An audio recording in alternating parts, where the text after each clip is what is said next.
All right.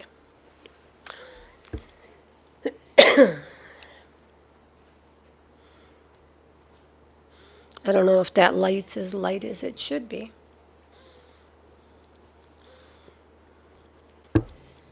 All right.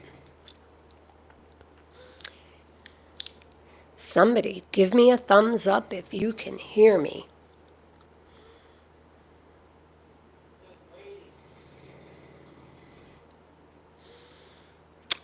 Waiting?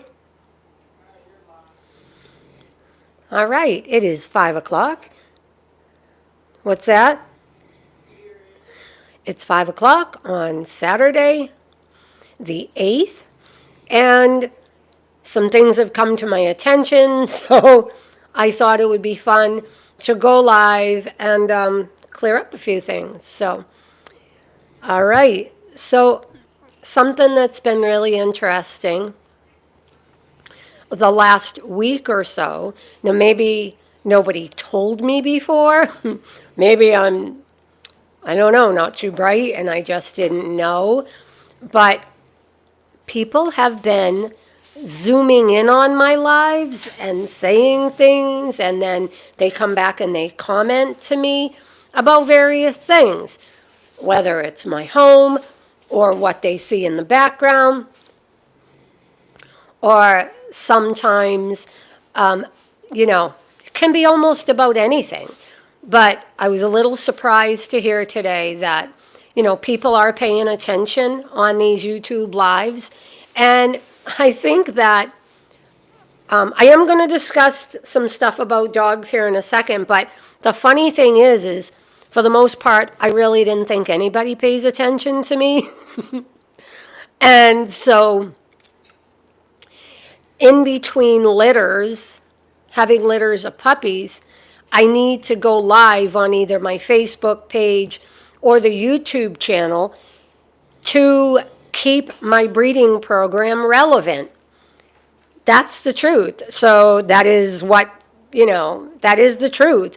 And so sometimes I just do a little research and, go back over all the other videos to see questions that people have asked that maybe I haven't had a minute to answer.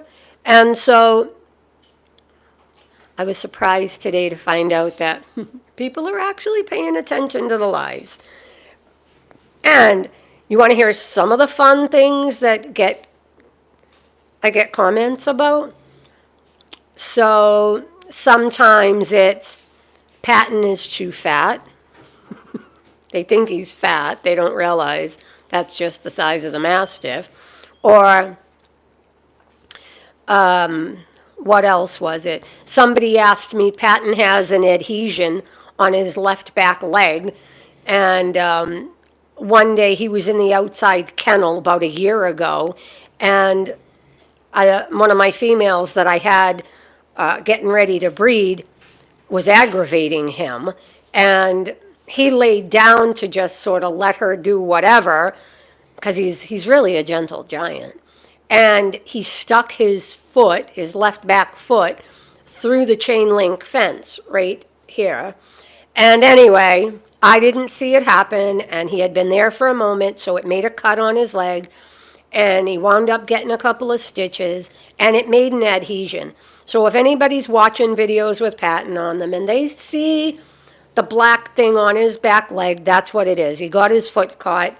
And of course, it was breeding season, and so he didn't want to be stuck there. Well, anyway, Patton is fine.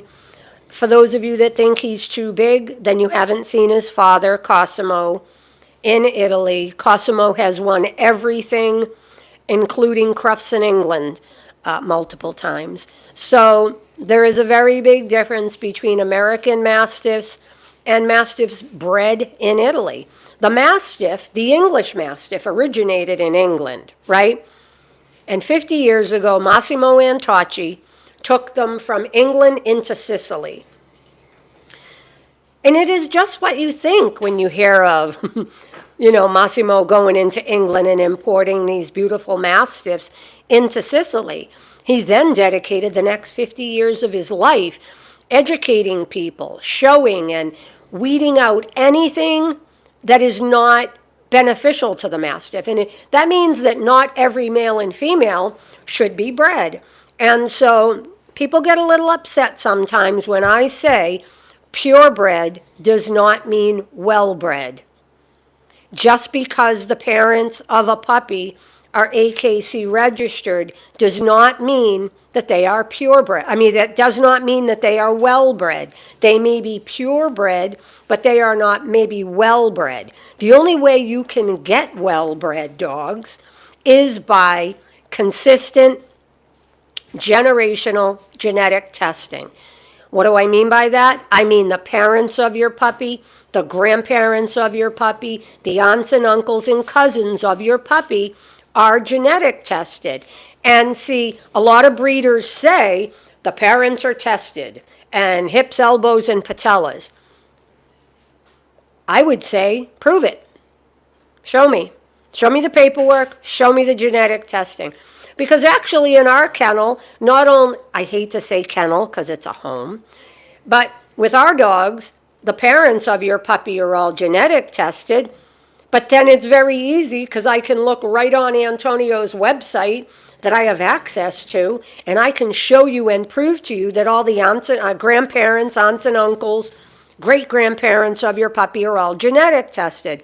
So before you put your money in place with any breeder, I would say figure out 3 or 4 questions, very to the point. Are the parents of the puppy genetic tested? Okay, they say yes. Can you show that to me? Can you prove that to me? And what have they been tested for? Our dogs have been tested for 300 and something things, and it's everything that is related to the Mastiff. So again, I would caution you before you choose any breeder. I'm not saying choose us. What I am saying is everybody right now on the internet is saying that, the parents are health tested, hips, elbows, and patellas. So I'm going to take a minute to talk about that. So OFA, what is OFA? OFA does scores, bone scores of every dog. Every breeder should be having x-rays done of their breeding dogs. Do I think they necessarily have to be official OFA scores? My opinion, no. You know why? Because if your vet has orthopedic experience and or can send the x-rays to Boston or somewhere else, it is very easy to get an orthopedic vet to look at x-rays. So here's what I think, and I'm going to step in it here. I wanted to talk about these things, but this is important because my last video, I got a little sidetracked. I was being kind of silly. I rambled a little bit. I probably said some things I shouldn't have said. I meant to say at one point cousin, and I said daughter, and I was just so excited to tell a story about something. So I'm trying to really just stay on task tonight. So again, purebred does not mean well-bred, and AKC is just a registry. Repeat that. Purebred is not well-bred, does not mean well-bred, and AKC is simply a registry. AKC registers my dogs, and I register all the DNA with them as well. There's somebody running around saying they have the son of Patton. It's not true because I know I never sold them a pup to breed or a puppy at all. Certainly not the son of my Patton, which would be the grandson of Cosimo. But so let's just say, in my opinion, purebred does not mean well-bred. AKC is the same thing as AQHA, the American Quarter Horse Association. They're a registry. AKC, the American Kennel Club, is a registry. They take our money.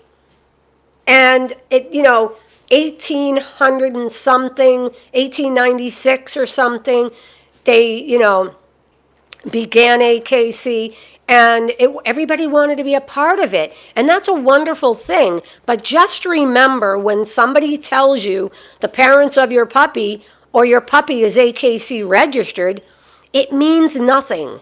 It's a registry. AKC takes our money. And I spend a fortune with AKC because not only are my dogs registered, but their DNA is registered. And every puppy that I'm keeping out of my kennel, I register. And also, if I do a dual-sired breeding, I pay AKC to do prove parentage between my two males. I was thinking about using Patton and Bruno on one of the upcoming breedings, and I would have to DNA each puppy. Why? Because Patton and Bruno are both fawn with a black mask, two completely different bloodlines. And although 80% of the breeders I know would say, oh, they're fawn, just go ahead and put whichever pup resembles the father, you can't do that. Because in our case, Gage's mother was fawn, Gage's grandfather was fawn, Gage was brindle, Gage's father. So it's not enough to just say, oh, the pup is fawn, then you should register that pup fawn and put whatever fawn in your kennel is the father. If you're doing dual-sired breedings, you really need to be DNA testing each puppy. And if and it's $50 extra, it's $50 extra for each puppy, not for the litter, but for the puppy. If I do a dual-sired breeding, I have to swab each puppy to prove parentage. And I've done it in the past, and you just simply must do it. So the subject tonight is, I want to talk about dog-related things that are important to you as a possible buyer and me as the breeder. Wanted to start out with saying purebred does not mean well-bred, and AKC is just a registry. And I also wanted to stress to you, before you put your money down with any breeder, when they tell you the parents of your puppy are health tested, if you are going to paper with them and you are serious, you have the right to say, can you prove that? Can you show me the genetic testing results? I can not only show you ours, but I can show you Antonio's and every dog that came before my puppies. See, that's why consistent generational genetic testing is a must. If you cannot prove parentage and genetics and the legacy of what you're trying to do, maybe that's not a right word, then it's not being accurate. And so what we strive for here is to always be transparent with you to make sure every question you ask me, I can back up with a document. So that's important. I see we're getting viewers, so that's awesome. Now let's talk about OFA for a minute. So first you want to start out with great genetics. Once you have your dogs in place, I'm sorry, I'm talking with my hands. Once you have your dogs in place, how you feed them is paramount, because I can assure you the best genetics in the world are not going to protect your puppy from looking like crap if you don't feed them correctly. I will do, and I have on the YouTube channel done feeding videos, and if you scroll back, you can see the things I feed and why I feed them. I always go into detail about why I feed certain things. So I want to stop and talk about OFA. That is the organization that does x-rays for breeders. Now, it costs an exorbitant amount of money. You would spend half that much going to your vet if your vet has radiology experience or can send them to Tufts or Boston. As far as I'm concerned, I have nothing to prove to anyone but myself. So here's OFA. And I've got 35 years in the field with animal medicine. And this is the truth. And it's what vets don't, OFA doesn't want you to hear this, and most breeders don't want you to hear this. But this is the truth. And I always use the same analogy. If on Monday you take your breeding dog to the OFA place and Jimmy holds your puppy for the x-rays, you're going to get a set of scores.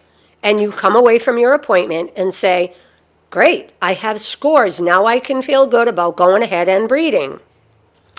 The problem with that is If you take that same breeding dog back on Friday and Barbara holds your puppy, guess what? You're going to get a different score. You are. You're going to get a different score. I don't care what they tell you. I don't care what any breeder tells you. I'm telling you that how somebody holds your dog in that appointment for those x-rays matters. And you will not get the same score. Also, if you took that dog back 30 days from then and took the dog back to OFA, you're probably going to get a different score. So any good vet can do orthopedic x-rays. I have had my x-rays done up here. We send them down to Tufts in Boston. They get evaluated. The information comes back to my vet. I know. And all the dogs that came before my dogs. So that's just something for you to consider. And I'm going to tell you that all the OFA in the world, all the greatest genetics in the world, are not going to protect your puppy, which will grow into a dog, to be a healthy dog if you do not feed them correctly.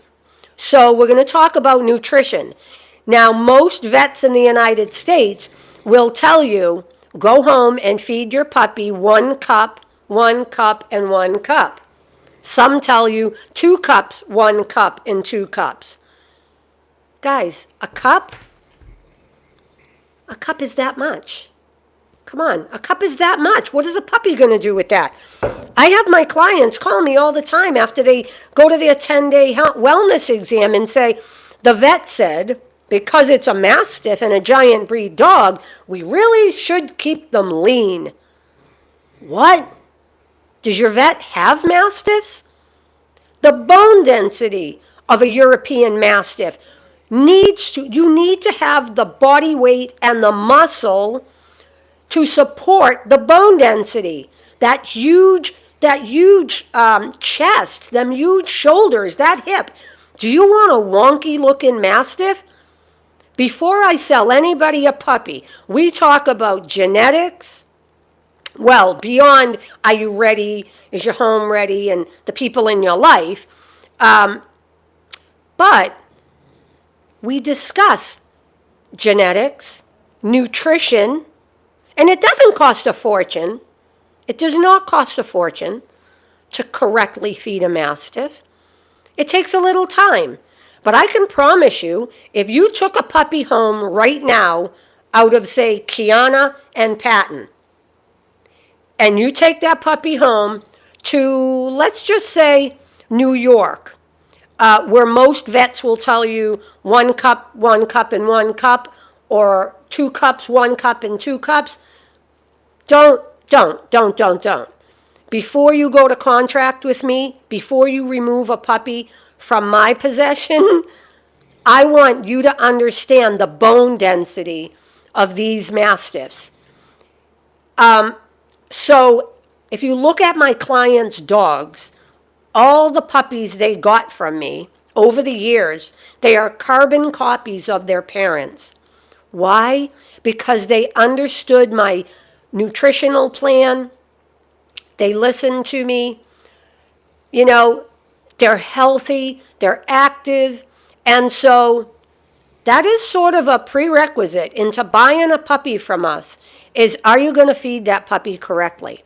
Because all the OFA and fancy genetics in the world are not going to raise a pup that should look like one of my dogs if you don't sort of do that. And so, thank God I have great clients coming up. I know I say this every letter. Every letter, you hear me say, I have the best clients in the world. These clients that I have coming up to this litter, I'm about to breed 3 litters in May. And it's like a school teacher. Every year I think my students are the best. Well, every time I have a litter of puppies, I go, I got the best clients in the world. And I'm going to say it again this time.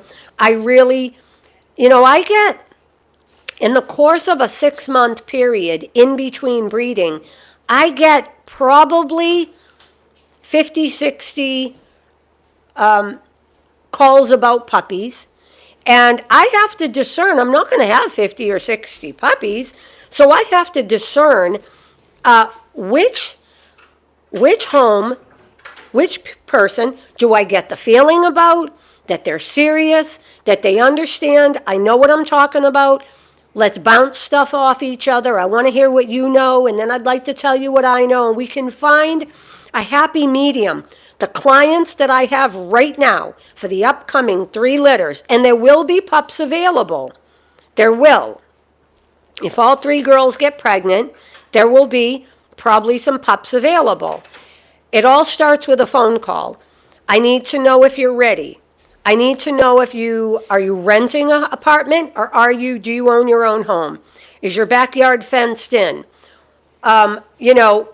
Are you going to just let your puppy out to run the neighborhood, or are you going to walk him? I believe that for the size of the Mastiff that we have here, if you have small children or grandchildren in your home, you would be wise that even if you have a backyard, a fenced-in backyard, to allow your small children or your grandchildren to walk that puppy on a leash, so that when that dog gets bigger, they understand the control that that child has.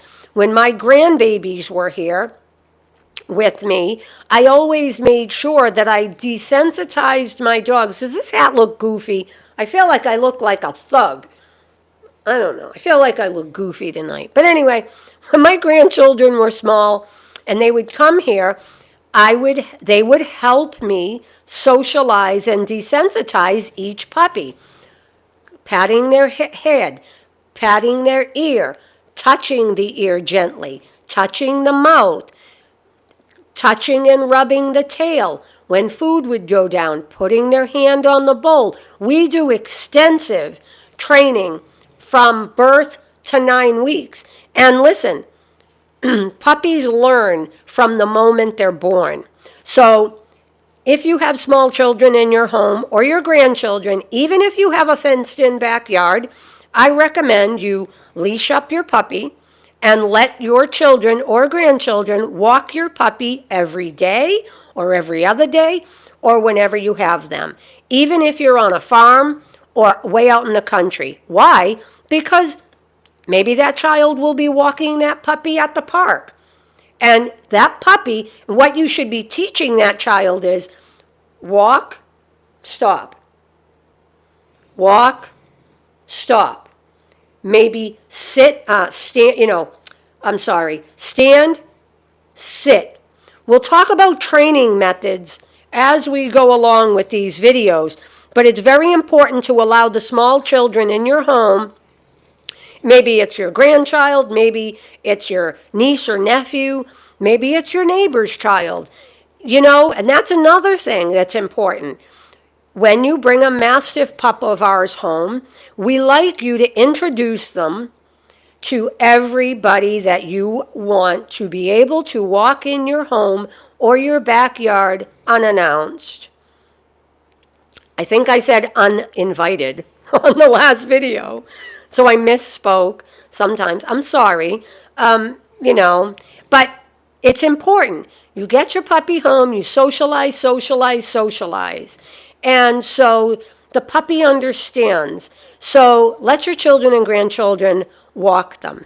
So let me see. The questions that I needed to cover is, I feed a regimen. When puppies are small, when I have your puppies here, we start feeding mush at about 3.5 to 4 weeks. Mother's milk is now starting to, she's thinking about weaning them. And so I do introduce goat's milk.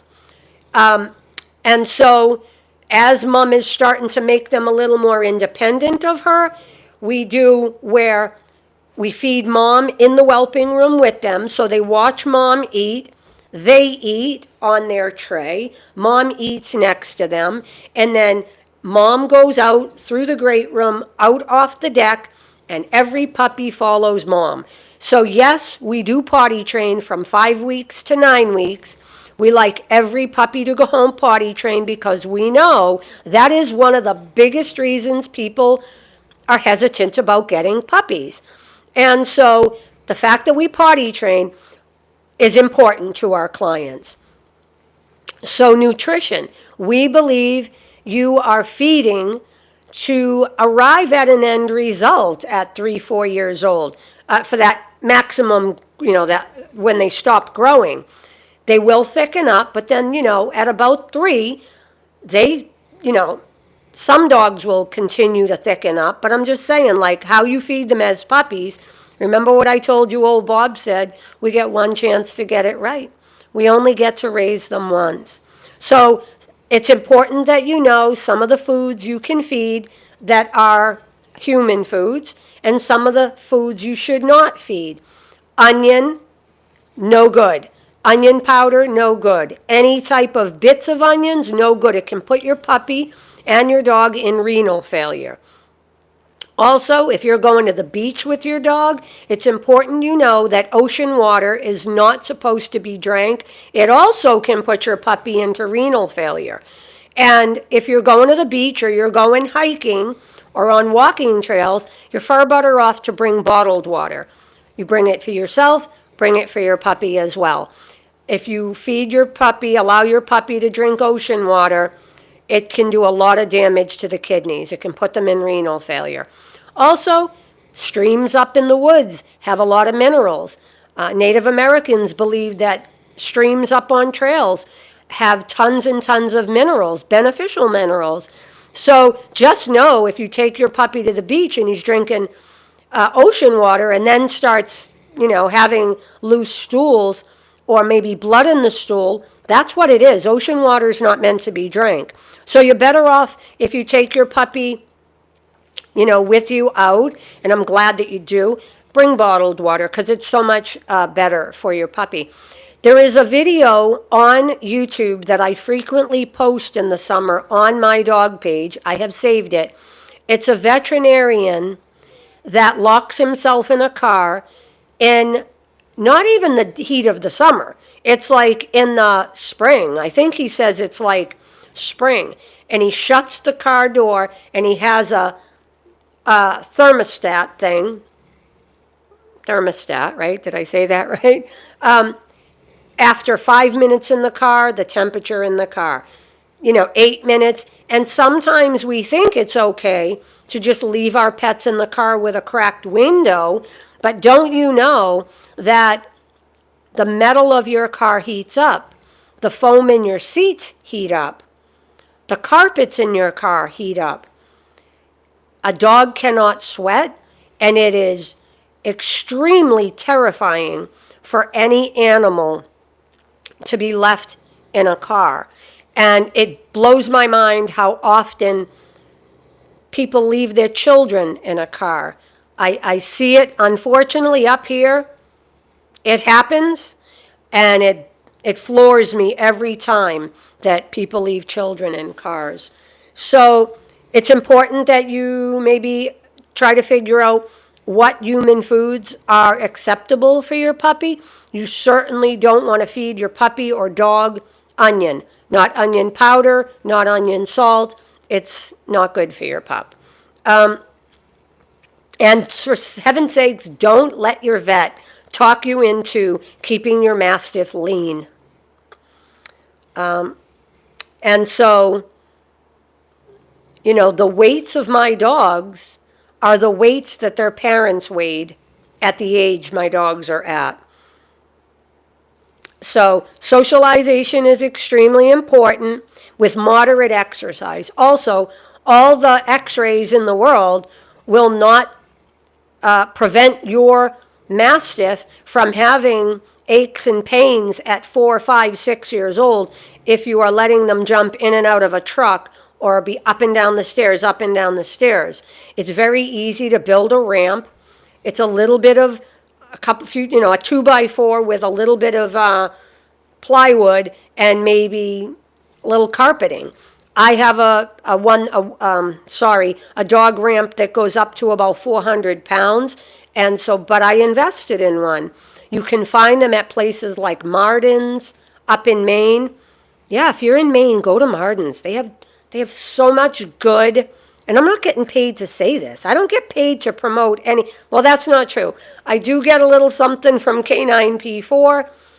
I, also have told you that I sort of partnered up with Horizon Animal Health. They do send us gifts, frequently. And Petkind is going to be putting in some stuff into the puppy take-home bags. And, but I think it's important that you got to protect them hips no matter what from, till they're about, a year and a half old. So it's not that they can't go upstairs. They absolutely can. But you just don't want to stress them joints out like ridiculous. So trying to stay on task here. So you don't want to feed onion. There are some things you should not feed. They can have carrots. They can have blueberries. And I'm going to talk about my secret sauce, my secret ingredient, probably on the next video. So I'm going to save that because I really want to do a whole video around it and why I feed it. So somebody said the other day about how all giant breed dogs drool excessively. I have an opinion about that.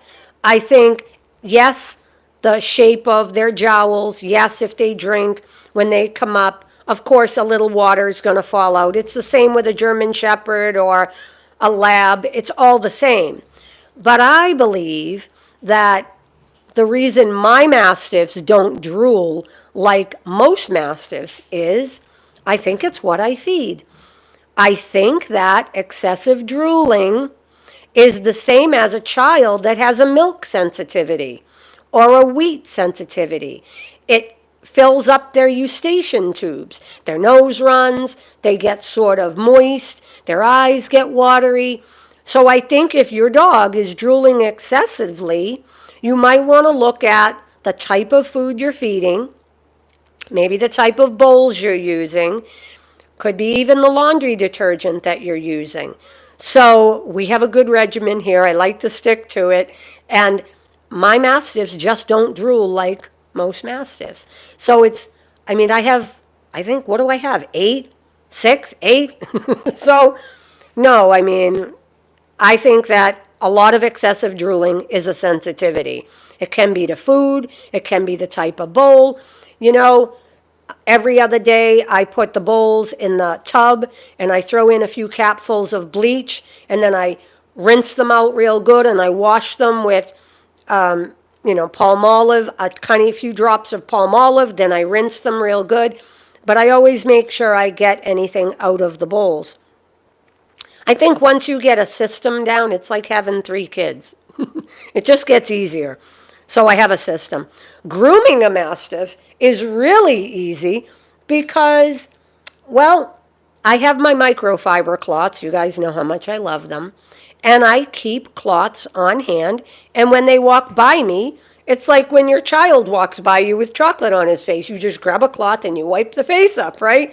That's what I do here with my dogs. I keep a cloth and I will keep that cloth wet. Sometimes I have multiple cloths because I have 8. You probably only have 1. And they're very easy to take and really to groom. So the microfiber cloths that I showed you on the other video last week is good because if you're not going to fully groom your dog on a particular day, those microfiber cloths really pick up a lot of hair. And I've wiped feet with it. I've wiped faces. And I've wiped ears out, and man, they do a great job, and everything really clings to it. Not that my dogs are dirty, but I'm just saying, having a couple of good cloths goes a long way. And like I said, that was like $18 for 44 cloths. Turns out to like 48 cents a piece. So grooming is pretty easy, all right? I wash faces, I wipe the body down. Nails are important to keep done because if you let your dogs go extra long time without trimming nails, it will eventually reset the knuckles. And what happens is, now this is a hardwood floor, laminate floor. So yes, you hear dogs' nails. Some people will tell you if you can hear your dog's nails on the floor, then they're too long. What I believe is if you can take a piece of card and you can slide it under the dog's nail, the dog is fine. As long as there's air under the dog's nails, it's fine. When the dog steps forward, then yes, that nail will hit the floor. You do want to keep your dog's nails trimmed. If they start to look like elbow macaroni on the dew claw, it will actually curl in. Now, that's another thing I forgot to tell last time. When we have puppies born here in the whelping room, the people that are waiting and under contract remind me that on the day pups are born, or the night pups are born, if you decide that you do not want dew claws, I do remove them. It's like a hangnail. They never feel it. You never see a reaction. Takes 1 second to remove a dew claw. If you wait until later and try and do it at 12, 14 weeks old, then you got to numb it. It's an actual nail. A dew claw is like nothing. It looks literally like a hangnail when puppies are born, and I do them all the time. Now, Patton, Kiana, Serafina, and Gage had the dew claws on because Antonio doesn't remove them. What I would tell you is if you are living in an area that gets deep snow and icy snow, that dew claw can catch. So it's a personal choice. Makes no difference to me if you want me to leave it or you want me to remove it, but I need to know at birth so that I can remove them. Also, the collar color you choose when you go to contract is the collar color that stays on your puppy till take home. And the reason I do that is because a lot of our clients have small children or grandchildren watching our videos and looking at photo shoots, and it's so nice if the child can just look for the color. If you tell your child or your grandchild, we have the white collar puppy, when I do a photo shoot, they can find the white collar puppy. So there's reasons, we've sort of, developed these things over years that really make life so simple. My job and my desire is to make puppy purchasing for you a pleasurable experience. And I will tell you, if you're a dog breeder and you're listening to me, everything begins with you. Everything. And bad behaviors can start at the breeder. So be conscious that if you have people under contract that have small children in their home, or elderly, or maybe a child with disabilities, it is something you need to take even more seriously. You should take all your clients seriously, but it is very important to make sure that that puppy has all of the qualifications and has passed all the little training sequence that before that puppy goes home, starting with how they behave in the whelping box, how they act over toys, how they interact with each other, and not allowing them to chew the whelping box, to keep, and you don't have to yell at them. You'll see when we have a litter of puppies, I have age-appropriate toys for litters of puppies. And every litter that goes by, they're indestructible. So every litter that goes by, I bleach them up, dry them real good, and then I put so many toys into the whelping box. They get however many puppies. They get enough toys, and then I remove all them toys, and then I put in a new batch of toys. So it keeps them constantly learning. I have things like cat toys where they follow the ball around. I have things that they have to search for a piece of food. But when your puppy is home and doing something inappropriate, screaming or slapping or hitting them with a newspaper is definitely not the way to go. Because violence begets violence. Same thing with a child. A child that is hit will learn to grow up and hit. So without getting into all that, how I handle puppies that are possibly behaving a way that I wouldn't want them to, or let's just say they're chewing on the side of the whelping box. I will simply remove the puppy's face. I use my finger. No. And I don't point at the puppy. I point at the box. Like the puppy's face is right here. I go to the box. No. And I hand them a toy. 2 seconds. No. and give them something they can do. And then I go, good boy for making good choices. Very important. Positive reinforcement is classical conditioning. Okay? Positive reinforcement. Don't scream, because a puppy is looking to you for guidance. And I can also tell you something. I had a puppy go home a few years ago to a big FBI agent. And it was hilarious because this big FBI agent, big tough guy, would FaceTime his puppy at night, and I would crack up because he would be talking baby talk to this puppy. Daddy's little boy. Oh my goodness, Daddy can't wait to kiss your face right off. And when he got the puppy home, I said to him, so are you going to stop him from doing that? My boy can do anything he wants to do. That's why I have marble floors. My puppy. I'm not going to ever tell him no. I can assure you, the Mastiff loves boundaries, and any living thing respects boundaries and loves boundaries. The Bible says, blessed is the man that God chastiseth. And so correcting your children is love. Teaching your children boundaries is love. Think about the future.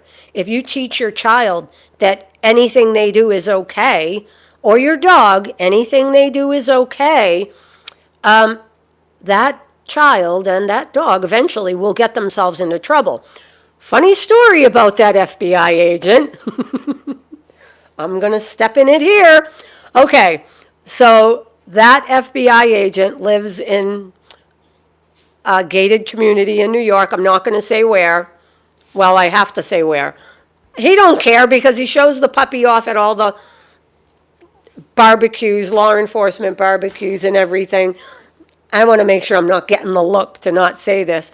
But so this puppy is the one that lives in like the $4 million home in Westchester. And,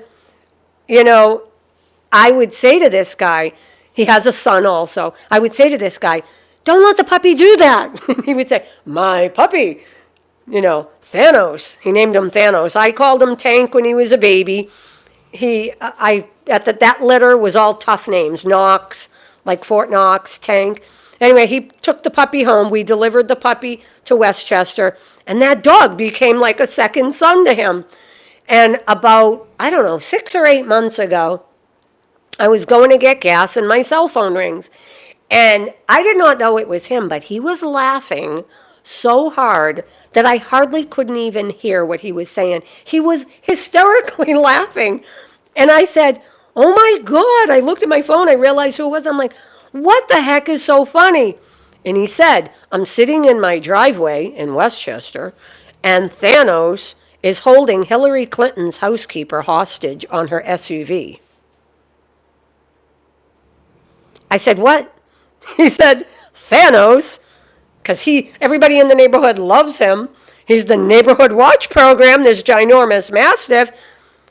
He went diagonally across the street into Hillary Clinton's driveway, and her housekeeper had climbed up on the tire and up on the hood with her groceries, and he used the word holding the housekeeper hostage.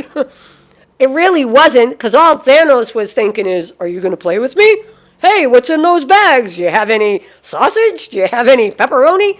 But I said, I really want to laugh with you, but Hillary Clinton has security and Secret Service. I really would prefer that dog doesn't get shot. And he says, there's nobody going to come in and shoot my dog. And so, I don't like to tell anybody what to do. But I would think if you get a puppy home from me and that puppy is 2 years old and, 245 pounds, please don't let the puppy run loose through the neighborhood and go into anyone else's driveway. I would think, and he thought it was hysterical because he knows all the Secret Service there. He thought it was funny. And maybe the Secret Service remembered Thanos from barbecues and law enforcement stuff. But it terrified me. I thought, boy, the dog's going to get shot. And everybody knows Hillary Clinton hates dogs. Sorry, but she does. Anyway, she's on video. There's videos all over the internet of her saying, getting that effing dog out of here. So, grooming is pretty easy. I usually use a cloth for each dog and wipe the head, wipe the face, wipe that body down. It's very easy. What else did I say? Teaching boundaries and how we correct puppies. You want your puppy to trust you. I'm using this as for instance, a little example. Hitting and screaming is never the answer with any living thing. And I'm Italian, I'm a big mouth. I'm a yeller.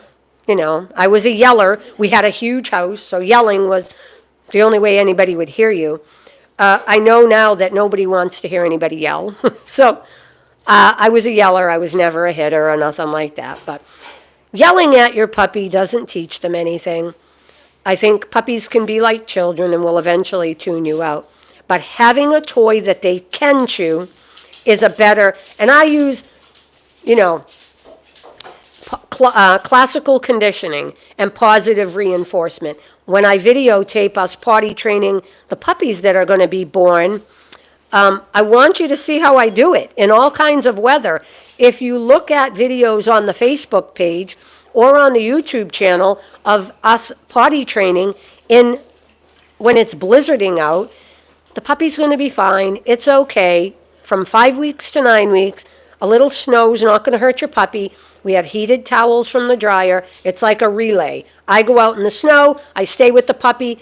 The puppy watches mom defecate and pee. And I tell her, good girl. And then the puppy will go and smell the mom and what the mom did. And then I stay till the puppy defecates, usually about 5-10 minutes after they eat. And then the puppy will defecate. And then I'm praise, praise, praise, praise, praise. Positive. I know, I'm sorry. My hands keep moving. Classical conditioning, positive reinforcement. The old adage, we catch more bees with honey than we do vinegar. I want to probably apologize. I should have apologized at the beginning of this video. I know that because I'm an advocate for this breed, and because I am not breeding until May, it's important for me to keep my breeding program and my dogs relevant. So sometimes I will, and I'm being very transparent, sometimes I will take notes on things to talk about. I don't want people to forget that we're going to breed in May. That's going to be a beautiful experience for you guys. Watching the puppies be born, watching moms nursing their puppies, and watching us potty training, and maybe everybody taking that ride with us. I know that the people waiting are super excited. I feel, it's my job to be an educator. And if you're, because I'm an advocate for this breed, and everything you see, if you carry on, and add your own little touch to your program, getting your puppy home, I feel like the breeder should set you up for success. If you're a breeder and you're not doing all these things and potty training and being able to prove genetic testing and show them how to train and show them about how to desensitize them about food and toys and whatnot, I just think you're not doing it any justice. I'm not throwing shade. I'm saying my opinion, because you know why? And I think I'm okay to say this. I have a lot of people call me over the year complaining about puppies they got from other breeders. How do I correct this? How do I correct that? Well, and I try my best to walk through it and help them. It's very hard to undo something that has been done wrong the first time around. Same thing with a horse. People used to say to me, isn't it scary training young colts or young fillies? No, we start from A and we work our way through to Z. We don't do B, C, and D until we have accomplished correctly A. And that is what we do with our puppies. So if you are a breeder, you certainly want to set your clients up and your puppies up for for success. Everything you do as a breeder, which if you're yelling and screaming and whatever, when them puppies are small, they'll have anxiety. If they're kept away from mom and they don't build that bond, they can have anxiety. If puppies are being crated too long, it can cause anxiety. I understand that in the bigger cities, some dogs become afraid of fireworks and, all that. My dogs are not. We have a gun area out back where we practice because Chris was in law enforcement for 25 years, and I've said it, and I don't mean to upset anybody, but everybody in Maine carries. And not just because we think we're tough and because of intruders. Everybody carries because Maine has a lot of wildlife. And I was just saying to one of my clients, if you're four-wheeling or you're snowmobiling on our farm or on the Appalachian Trail, you should have pepper spray. You should have something to defend yourself. It's not really about intruders or the bad guy. You can run into a Maine black bear back in the field. Now, spring is coming. We will more than likely have a mother sow and one or two cubs come up along the dog fence. So when I'm back on the farm or I'm outside, I always carry. I'm sorry if that makes anybody uncomfortable, but I do. So, and I'm pretty sure most Maine women carry. So that's just something. It's neither here nor there. If you don't and you don't like guns, that's on you. But when you are back on my farm, you can certainly run into a big moose, a lynx, a coyote, and a moose will not run from you, by the way. If you come around a tree in the woods, like down in our woodland, sometimes you can't even see them till you're right almost in front of them. A moose will not run from you. A lot of people think that. You look at the videos on the internet about, snowmobilers on the Appalachian Trail right here. A moose will not run from you. A moose will face you off. And they can run, just like a Maine black bear. So we have black bear and cubs on our property. I'll tell you a quick funny story. I don't want to get sidetracked. I'm getting to the end of the video here. But about 5 years ago, I had bought my grandchildren all new four-wheelers, and my grandson Anthony is my heart. Just from the second he was born, I love all my grandchildren. Avery, I love Anthony, Avery, Eva, Kaylana. I love all my grandchildren, including Aries.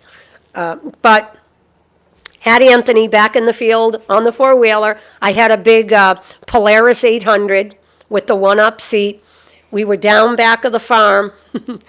We like to pick rocks, find like quartz rocks. Once you clean them, they're very sparkly. And the kids like to find different rocks and gems on the, like we have like those orange gem rock things that you tumble. There's a lot of that. What's the word?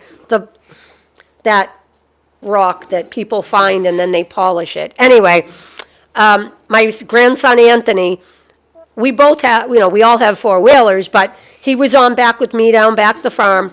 We went down the road and came in the farm road, and we were headed across the field. We were going to come back up the other side and go all the way around to come back up to the house, because this farm has about 100 acres.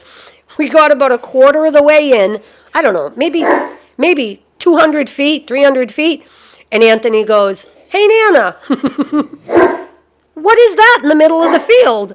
And I said, Chris,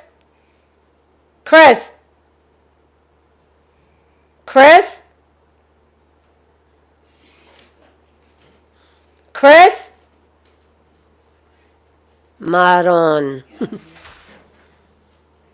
Anyway, we got about, 200 or 300 feet into the field, and there was something in the field. And Anthony's on the seat behind me. And I said, "I see it, but I don't know. I can't tell what it is." And Anthony goes, "Nana, what is that?"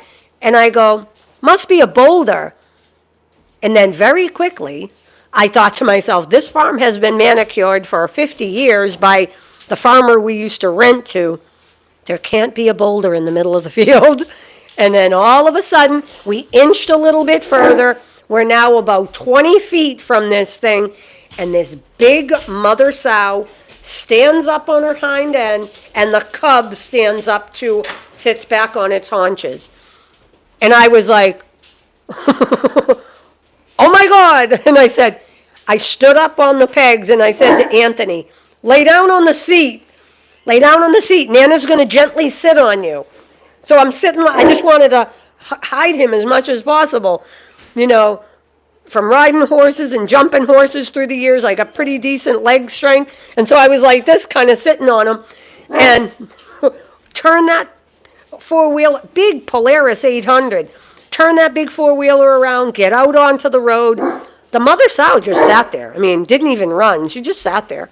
She could have charged us, but she didn't.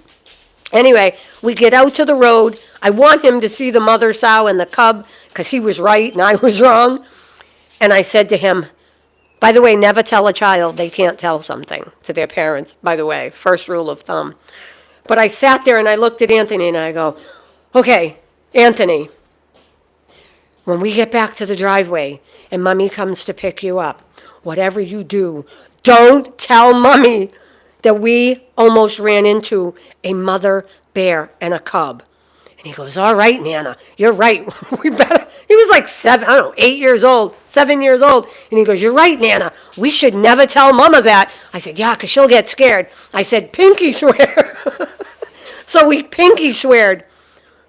We came all the way back up the road. I see my daughter pulling in the driveway. We pull in right behind her. She's like, hey, boo, did you have fun? My grandson didn't even let my daughter get both feet out of that car. And he was like, Mama, you're not going to believe this. Nana and I ran into a big mother sow and a cub. I was like, good going, Anthony. And my daughter Tony looked at me and she's like, Mom? Mom? And I'm like, it was fine. It really was fine. She was like, I don't know, 30 feet in front of us. Mom, a big mother sow? I said, we're alive. We've been in that field a million times, collecting rocks and metal detecting and everything else. So Nana ain't going to let nothing happen to her baby. I love my grandchildren more than anything. And Anthony, and he knows that. And so never tell your grandchildren they're not supposed to tell your children something. Because my grandson threw me under the bus and was like, Mom. So it's all good. She had a laugh after, but it was kind of scary at that moment. Well, guys, I'm going to go ahead and end this video. I don't want to ramble. I like to come on and give you good information. I had a long talk with one of my amazing clients this morning, and, you know, I wanted to sort of ask her, how do you think the lives on YouTube are going? Sometimes I feel like I say too much, or I ramble, or like I meant to say the baby shower, you know, the cousin's baby shower, and instead I said his daughter the other day. And I said, you know, sometimes you go to say he and you meant her, and just know, sometimes I think something's funny and I go to tell you a story, and to me it's hilarious, and I think everybody's going to laugh, and I try and keep these lives very lighthearted. It is chilly in here, by the way, in this big house. It's freezing. But she did say, you know, maybe stay on task. Maybe you don't have to tell everything, like, you know, some things. So I took that into under advisement. I think she is 100% right. And I am going to keep it, make notes, and stick to them. Try not to ramble, and to not really tell a lot of things that are really, you know, inconsequential to anybody watching these videos. So that is what we're looking forward to. There are, you know, almost 1,000 subscribers on this page. I'm pretty proud of that. I've worked very hard over the last year and a half filming content and trying to stay interactive with all the subscribers. And so I just appreciate where we're at. You know, I was 57 at the time. trying to start a YouTube channel when I'm not really I call myself technologically challenged. You know, I had to hire somebody to help me with the YouTube channel, or I really could ask my grandson Anthony or Avery, because they're a lot smarter than me. But just know, if you know in your head when you hear me tell a story, I think she meant, you know, him instead of her, or she instead, whatever, just cut me a little slack. I'm 59 years old now, and I have a lot going on. And for the most part, sometimes I go through my day and I see really funny things the dogs do. See? Or I'm at a store and I see something funny, and I can't wait to go live to come tell you. I think I've learned over the last 6 months that there are a lot of people in this world that maybe can't have a Mastiff, and they very much enjoy the videos of our dogs. I know that I have I know I have subscribers in other countries that are in nursing homes. Some of them are in wheelchairs. They will never own a Mastiff. They very much look forward. You may think my videos of Kiana just sitting there looking adorable, or Patton, showing love, or Rain and Lily fighting, or something silly Gage did. But I hope you understand that those videos of Gage, where he was hugging me and putting his head on my shoulder and sitting on my lap in some of those videos, made people in other countries that are in hospitals, some of them were in wheelchairs, and I know because they would message me and say, it was the first time I laughed in a while, seeing that huge dog trying to sit in your lap. So just know, my videos are not just about one person. I'm trying to keep it all straight in this 59-year-old brain. It's hard to believe I'm going to be 60 in November. But I'm trying to make a lot of people happy. And yes, I'm trying to keep my dog logo and Bella Vista English Mastiffs relevant, because we're not going to breed till May. And if I didn't go live or I didn't do a video till May, you may forget something about my dogs. So just know, as far as this YouTube channel is concerned, if and when it ever gets monetized, all of the proceeds are going to St. Jude's Children's Hospital for cancer research. And I think I'm going to take and do the Tunnel to Towers one on my own, because I also know there are people in other countries that really, that's not a high priority for them, but we know that cancer does affect children in every country.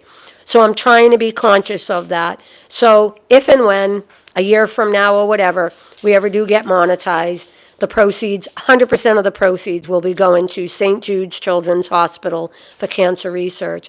And I hope you know that sometimes if I repeat myself, or I tell you, I try and think of funny stories, it may not be for the people right now on my Facebook page that I'm telling that story, or in my life that I'm telling that story. I know that in other countries, I'm not going to say where, but I know in one particular country that I have talked about before, there are people in nursing homes that very, very much love the Mastiff, because it's where the Mastiff originated. They adore these lines. They've watched Crufts in England, and they know this bloodline and Antonio, and seeing videos, even silly videos, of my dogs in everyday life and all the silly things they do make them very, very happy.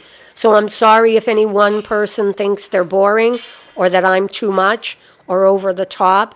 Just know that my whole mission is about this breed and what it brings to children and to disabled people, people with anxiety,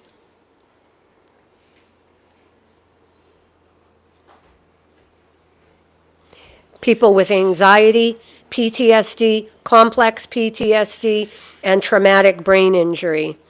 I have Mastiffs, adult Mastiffs that were once puppies when they were purchased, in the homes of every one of those instances.